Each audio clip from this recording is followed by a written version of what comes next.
আসসালামু আলাইকুম বন্ধুরা, আজকে আপনাদেরকে দেখাবো ছোট্ট একটি বক্সের মধ্যে এক বড় ভাই আমাদের জন্য কি পাঠিয়েছে। সর্বপ্রথম আমরা বক্সটি আনবক্সিং করে দেখছি যে লো পাস ফিল্টার সার্কিট।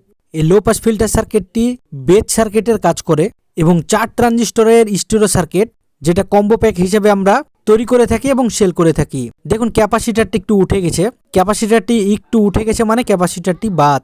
এরপরে 4 ট্রানজিস্টরের মোনো সার্কিটটি দেখতে পাচ্ছেন, যেটা বাজানো 10,000 মাইক্রোফ্যারাড 100 ভোল্টের ক্যাপাসিটার দেওয়া আছে। পুরোপুরি কমপ্লিট হয়ে আছে একবারে সার্কিটটি। দেখুন আমরা যেভাবে করে কমপ্লিট করেছি ঠিক সেভাবে করে আছে, তবে নাটগুলো একটু টাইট করতে হবে, একটু করে চেড়ে আছে ট্রানজিস্টরগুলো। তো পরবর্তীতে চলুন আমরা দেখে আসি কি সার্কিট আছে। এরপর আমরা দেখতে পাচ্ছি স্টিরিও একটি সার্কিট, যে সার্কিটটিকে ভলিউমগুলোকে কেবল দিয়ে টেনে বের করা হয়েছে। এই ভলিউম দিয়ে টেনে এভাবে করে আমরা বের করি না, তারপরেও বড় ভাই আমাদের বের করেছে।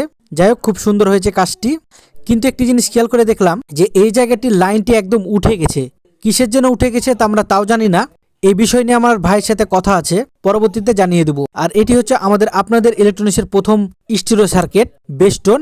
বাস এতটুকুই, আর কিছু নাই নিচে। পরবর্তীতে ভিডিও নিয়ে আপনাদের মাঝে আবারও হাজির হয়ে যাব। ততক্ষণ পর্যন্ত আমাদের এই অল অ্যাবাউট অ্যাম্পলিফায়ার পেজটিতে যদি নতুন হয়ে থাকেন, অবশ্যই আমাদের পেজটিকে ফলো দিয়ে পাশে থাকার চেষ্টা করবেন নিত্য নতুন ভিডিওগুলো দেখার জন্য। পরবর্তীতে জানিয়ে দেওয়া হবে এই সার্কিটগুলো দিয়ে অ্যাম্পলিফায়ার তৈরি করা হবে না, এই সার্কিটগুলো সেল করা হবে। সবকিছু পূর্ণাঙ্গ ভিডিও নিয়ে আপনাদের মাঝে অতি শীঘ্রই হাজির হয়ে যাব। ততক্ষণ পর্যন্ত সবাই ভালো থাকবেন, সুস্থ থাকবেন। আল্লাহ হাফেজ, আসসালামু আলাইকুম।